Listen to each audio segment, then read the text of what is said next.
Ya kalau menuju marifat, Iya. haruskah kita melewati syariat, tarikat, hakikat, marifat? Kudu begini atau suka-suka Allah? Hapus. Rukso lagi ya? Oktober, Dik. Masya Allah. 3 kali nego ketemu Oktober. Iya. Jadi lebih tinggi dan lebih tinggi lagi memperdalam kedalaman di mana Allah memiliki ridho di situ. Betul. Betul. Betul banget. Sohih banget. 101. Mungkin satu. Karena banyak sekali ledekan gitu ya, ejekan. Nggak mungkin lo dapat marifat sebelum syariat lo bener. Nggak begitu. Nggak begitu ya? Nggak. Salah ngaji kali saya dulu.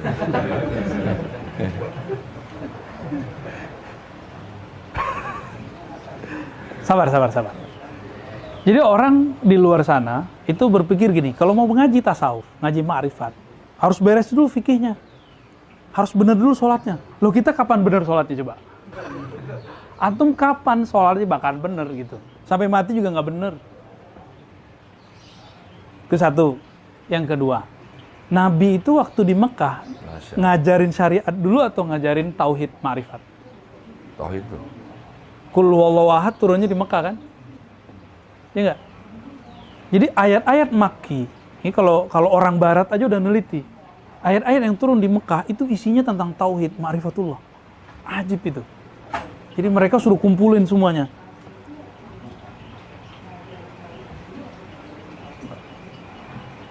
Ada Arthur Jeffrey, orang-orang barat ya, yang pakar-pakar. Sebenarnya syariat itu, yang dimaksud syariat tadi kan fikih ya. Syariat itu sebenarnya mencakup semua. Syariat ya. Apa arti syariah? Syariah artinya apa? Syariatun. Apa arti syara'a? Syara'a alakum minad din. Enggak, syariat jalan. Hah? Jalan. Syariat itu jalan. Jadi syariat, tarekat itu artinya sama. Syariat ini mencakup ada yang zahir, ada yang batin. Ada yang Gitu. Syariat yang zahir itu kemudian jatuhnya ke hukum fikih. oh. Ini. Kebalik ya. Apa? Fikih. Syukran. Ya. Gak apa-apa, udah gitu aja. Fikih. Hukum fikih itu ngomong apa? Sah, batal. Itu orang dulu, kalau ngaji mazhabnya Syafi'i. Sekarang lebih canggih. Sunnah. Dan pakarnya tuh mantan. Gubernur lagi. Jadi sekarang orang nanya, apa kata kunci di sini? Mana dalilnya? Kalau orang dulu cuma nanya, Ustadz bolehkah begini, ya kan? Jadi enakan jadi orang dulu. Jadi Ustadz sekarang repot nyari dalil. Untung kita digedor-gedor sama guru kita kan.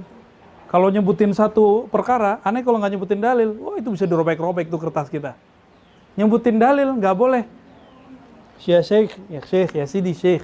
Saya bawa dulu teks nih. Terus saya jelaskan sendiri, dirobek lagi. Jadi kalau kita bawa teks dulu, bawa hadis, itu harus bawa ulama yang menjelaskannya, nggak boleh versi Ar-Razi. Sekarang anak baru baru hijrah setahun lalu, 3 bulan lalu malah ya, itu udah berani bawa hadis. Ini dalil, ini maknanya begini Ustadz. Kan nanti Syekh Mansur ketawa yang sudah berapa tahun di pesantren. Nggak berani loh kita ngomong begitu. Kita kalau bawa hadis, ayat, pasti kita nukil ulama. Cuma karena sekarang orang maunya hitam putih, saya pun kemudian mendiskon. Kan sekarang zaman diskon. Kita sekarang gagah-gagahan juga, sebutin dalil langsung maknanya. Aslinya kan nggak boleh. Aslinya etikanya dalil, lalu penjelasan ulama terhadap dalil, baru pendapat saya. Tapi karena mungkin merasa sok ulama kali ya. Baik, ini zahir hukum fikih. Hukum fikih ini kalau diterapkan, yang rapi itu namanya tarekat. Yang rapi. Ya, maka di tarekat itu rapi dan ribet sekali. Tarekat namanya. Jadi orang kalau sudah ngamalin fikih dengan baik, namanya tarekat. Fikih ini mazhab. Ya kalau ada orang bilang nggak boleh bermazhab, ya lewat. Syariat zahirnya udah nggak lolos. Nggak boleh bermazhab, udah nggak lolos dia. Ya. Mazhab kan ada pilihannya 4 ya. Pengamalan mazhab itu yang perfect cuma di Thariqat. Antum carilah ke seluruh dunia, yang perfect cuma di Thariqat. Thariqat apa aja itu bagus ngamalin mazhab. Itu sebabnya semua ahli Thariqat ittifaq ijma tidak usul kepada Allah kecuali dia bermazhab salah satu. Gitu. Salah satu nih ya. Berarti ini 2 kan? Ini syariat yang zahir, itu ujungnya tarekat. Nah, tarekat ini isinya apa? Ijazahan, wiridan, riyadhah, puasa, jalan kaki. Sapar. Iya, sapar, puasa lagi. Ada orang minta duit ke kita, duit 10.000 doang, kasih. Repot kan begitu. Jadi tarekat ini emang berat ini. Kan di Quran nih dikatakan, bersedekahlah kamu. Yang meraktekin bukan orang fikih pelit-pelit. Yang bagus ini orang tarekat. Antum cari aja orang fikih ini kalau bisa ditimbun sebanyak-banyaknya. Tapi kalau orang fikihnya dia bertarekat, luar biasa. Luar biasa kalau mereka. Tapi kalau orang tarekatnya cenderung kepada dunia, ya salam juga ntar. Oke, itu syariat yang zahir. Nah, sekarang syariat yang batin. Syariat yang batin itu dimulai dari alam qalbiyah, alam akliyah. Nah, ini yang kita sebut tauhid. Nah, tauhid itu yang disebut hakikat. Nah, ini dia. Oh, ya. Isinya keyakinan-keyakinan. Benar Maulana ya? Keyakinan. Tapi hati-hati dulu. Setan itu kenal Allah nggak? Kenal. Iblis itu bertauhid nggak? Tauhid. Tapi iblis tauhidnya nggak lengkap. Karena tauhid yang lengkap namanya, jadi ini kalau lengkap nih, kul atau kamal. Kalau dia lengkap, kamal, ya? Namanya ma'rifah. Jadi ma'rifat itu tauhid hakikat yang sudah terkumpul. Dan itu jalurnya cuma Al-Muhammadi. Lewat Nabi Muhammad SAW. Ya. Nah, jadi kita mau mulai dari mana nih? Antum mau duluan sholat 5 waktu atau kenal dulu yang disembah? Mau nyembah yang nggak dikenal? Beban, capek. Itu sebabnya bangun subuh susah. Karena belum kenal mana yang disembah. Ya kan? Mau sholat isya berat. Waduh, berat nih. Apalagi lagi asik main handphone kan? Itu berat. Kenapa? Belum kenal siapa yang disembah. Coba, karena teman-teman kenal dengan abadi, kalau belum manggil gimana? Pada datang kan? Kalau nggak kenal, oh besok ya Maulana Abadi, ya gitu doang. Jadi nggak kenal. Tapi kalau kenal, aneh kenal khutbah aja dibatalin. Ya kan? Orang kemana aja kita batalin. Kenal dikit, semoga kenalnya tambah banyak. Amin. Ya. Sok kenal, tapi semoga dengan bimbingan beliau tambah kenal gitu ya. Amin. Jadi mau mulai dari mana nih Bang? Bagusnya mulai dari mana? Itulah yang orang lupa. Wa ma khalaqtul jinna wal insa illa liya'budun. Boleh ditulis gak ayatnya Sidi Musa? Tulisannya jelek soalnya. Tulisan itu lebih jelek lagi kali. Barzaki. Buya Barzaki di atas ayatnya. Ini dalil ma'rifat. Surat Zariyat. Ayat berapa itu? 56. Ya. Jinna.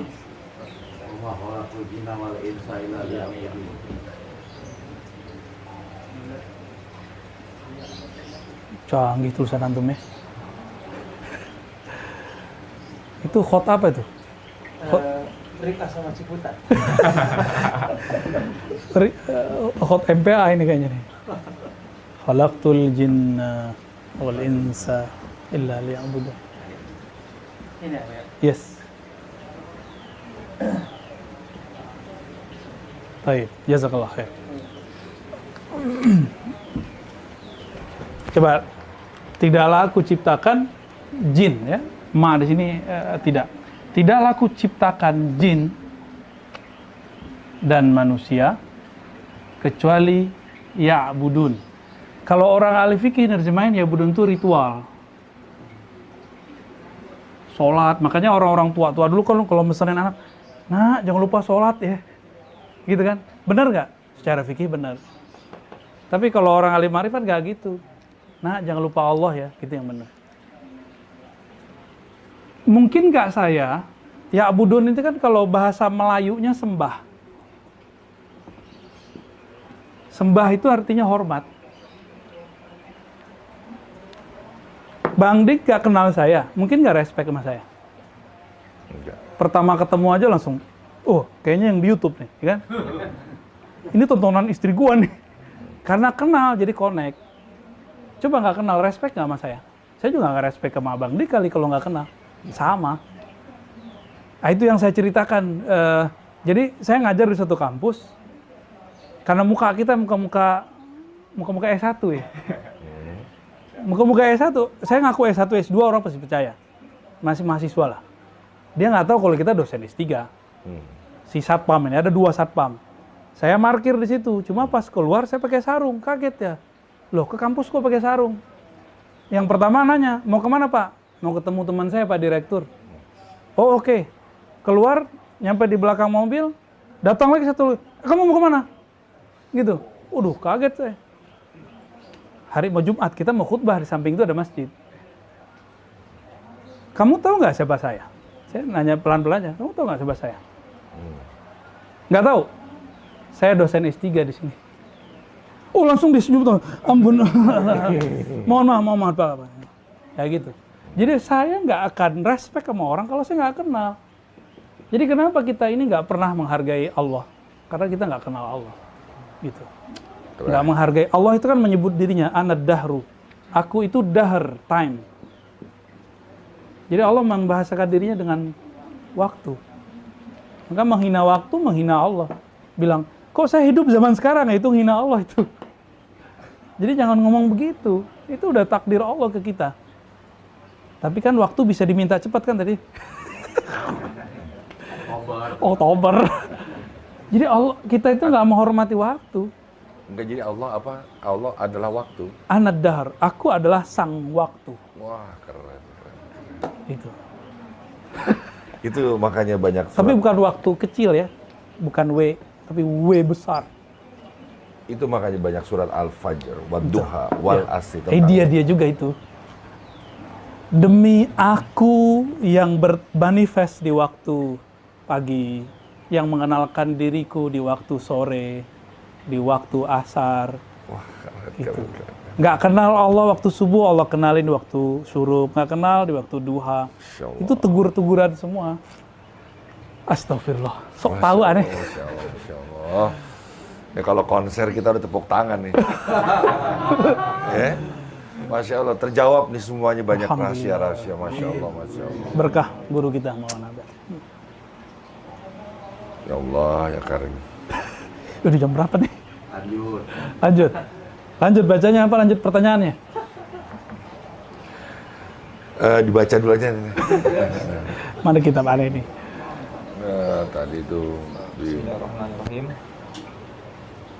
Hikmah nomor 125. Idza arada ayuzhira fadlahu 'alaika khalaqa wa nasaba ilaika. Apabila dia menginginkan untuk memperlihatkan, menzahirkan karunia-Nya kepadamu, maka dia menjadikan dan menisbatkan itu kepadamu, menisbatkan karunia itu kepadamu. Kalau di surah Al-Mu'minun itu qad aflahal. Jadi Allah itu kalau ingin membalasi kita dengan sholat, maka Allah menyebut sholatihim. Boleh Kang dihapuskan? nggak disebutin pahalanya. Sholat itu pahalanya nikah sama 70 bidadari. Kurang banyak. Nggak itu. Jadi orang itu dapat pahala ketika Allah sebutkan hadiah gerakan yang aku gerakkan di tubuhmu itu sebagai milikmu.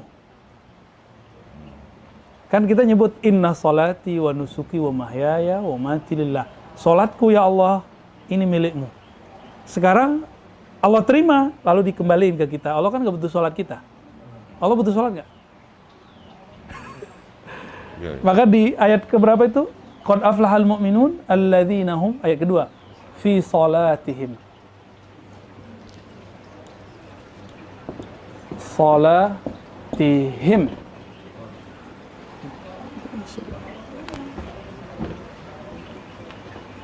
Kalau diterjemah apa? Salat yang mereka lakukan. Gitu. Kan tadi kita jawab, hayya 'ala shalah, ya Allah berikan aku kekuatan untuk salat. La haula wala quwata illa billah. Berarti salat kita karena Allah yang gerakin. Berarti geraknya gerak siapa? Gerak Allah. Sekarang Allah kasih hadiah, udah salatmu aku terima. Aku sebut salatku itu salatmu. Dia nyembah dia menyebut dirinya. Dia menyebut dirinya dengan lidah kita. Kita punya siapa? Punya dia. Ya dia juga. Lillahi ma fis samawati wal ard. Miliknya langit dan bumi. Tubuh ini dari bumi. Ruh kita boleh kita sebutlah langit. Berarti diri kita adalah langit dan bumi itu secara ma'rifat. Nah, milik Allah yang di langit dan di bumi inilah kemudian Allah kasih. Nih, punya kamu. Nah, itulah yang surga. Itu yang disebut dua surga. Waliman khafa maqama rabbih jannatan. Bagi yang takut kepada makom Allah. Jadi Allah menyebut dirinya bermakom. Kata makom ini bukan cocok logi loh ya. Maqama rabbih.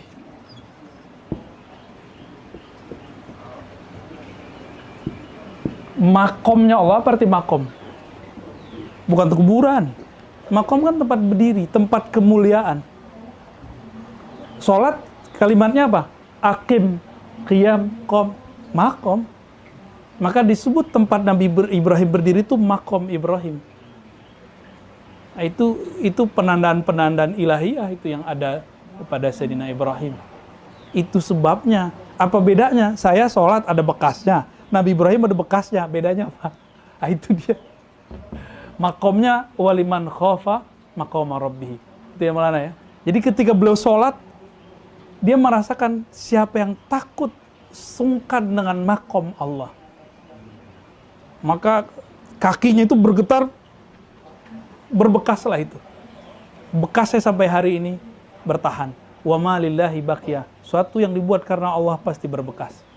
Kullu syai'in halikun illa wajah, kalau ayatnya. Semua pasti binasa kecuali yang karena Allah. Makanya lafaz salat itu supaya abadi, Allah abadikan dengan lafaz wajah tuh. Aku wajahkan, aku hadapkan. Nah, nanti konfirmasinya malam Rabu. Gimana sih cara menghadap itu? Tanya ke beliau malam Rabu. Itu otoritas beliau.